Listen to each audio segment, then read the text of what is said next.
అందరికీ హలో, అందరికీ శుభోదయం, నమస్కార్. మరి నిన్నటి నుండి చాలా సందేశాలు వచ్చాయి. మిస్టర్ ఎస్ వారు బ్యాక్ ఆఫీస్లో మార్టీ డిగాంబో మరియు రాబిన్ గురించి ఏదో రాశారు. అందుకే అందరికీ చాలా సందేశాలు వస్తున్నాయి.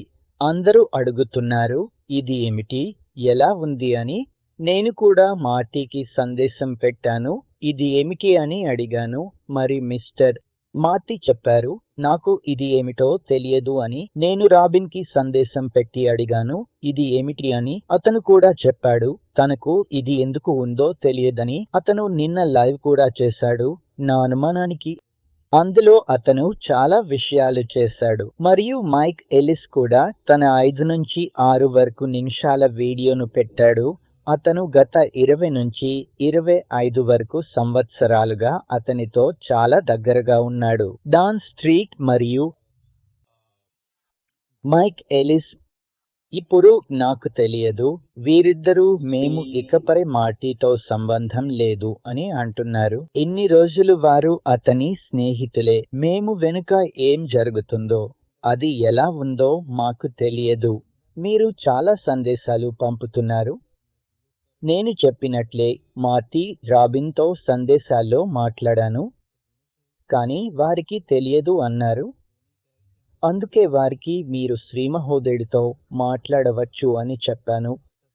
ఎస్ మేము ఇంకా ప్రయత్నిస్తున్నాం, కానీ వారు మా ఫోన్లు ఎత్తడం లేదు. అంతేకాదు,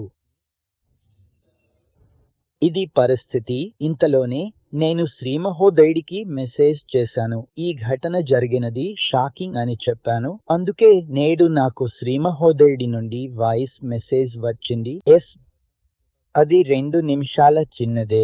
అందులో ఆయన మాకు చెప్పిన విషయం ఏమిటంటే, చాలా కాలంగా మేము శ్రీమహోదయుడిని పట్టించుకోలేదు. చాలా విషయాలు. అయితే ఆయన రాడార్ మీద ఉన్నారు. రాడార్ అంటే ఆయన చాలా విషయాలు పరిశీలిస్తున్నారు. అయితే ఆయనకు ఏదైనా ఫీడ్బ్యాక్ ఉందేమో తెలియదు. కానీ ఆయన వాయిస్ మెసేజ్ లో నేను చాలా విషయాలను పట్టించుకోలేదు అని చెప్పారు. అది సరే, ఎలాంటి సమస్య లేదు. కానీ ఒక సమయంలో మీరు వచ్చారు అంటే ఆయన పట్టించుకోని విషయాలు. ఆయన అది ఏమిటి, అది ఎలా ఉంది, దాని గురించి మాకు ఏమీ తెలియదు. అదే కాకుండా నేను ఆ విషయాల్లోకి వెళ్ళాలనుకోను కూడా. నిజానికి చాలా మంది మీకు మెసేజ్లు పంపుతున్నారు, మీరు అడిగి ఆ పని చేస్తున్నారు.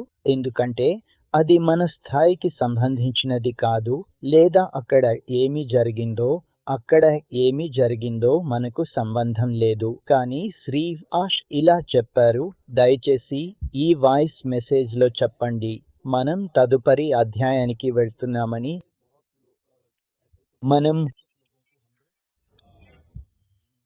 కొంతమందిని తొలగించబోతున్నాం. ప్రూన్ చేయడం అంటే చెట్లు కత్తిరించే వాళ్ళలా మనం దాన్ని ప్రూనింగ్ అంటాం. అందువల్ల ప్రూనింగ్ ద్వారా మనం త్వరలోనే తదుపరి అధ్యాయానికి వెళ్తున్నాం. అందువల్ల ఇలా చేయడం ద్వారా ఏదైనా తప్పు జరిగిందని మనం అక్కడ ఏ తప్పు తీసుకోవడం లేదు.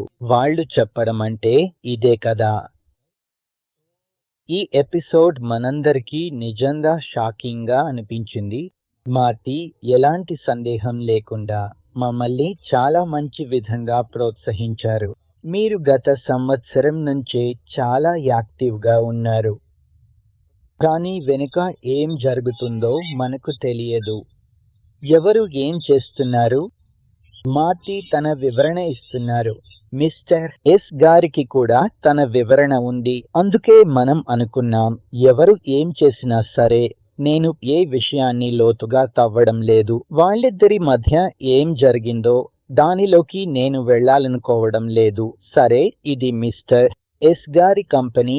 వాళ్లకు ఏదైనా తప్పుగా జరుగుతోందని అనిపిస్తే, ఎవరో చేయాలని ప్రయత్నిస్తున్నారని అనిపిస్తే, లేదా వాళ్లకు ఇలా అనిపిస్తే, అది సరే, వాళ్ళు అలా చేశారు. కానీ మనం ఎప్పుడు ఒకరికి ఒకరం చెప్పుకునేది మనందరం మంచి పని చేయాలి. ఏదైనా సరే తప్పు చేయకూడదు. మనం చేయడం లేదు కూడా. మనమంతా కలిసి చాలా మంచి పని చేశాం. మనమది అంకిత భావంతో చేశాం. దానికి విరుద్ధంగా చెప్పలేం.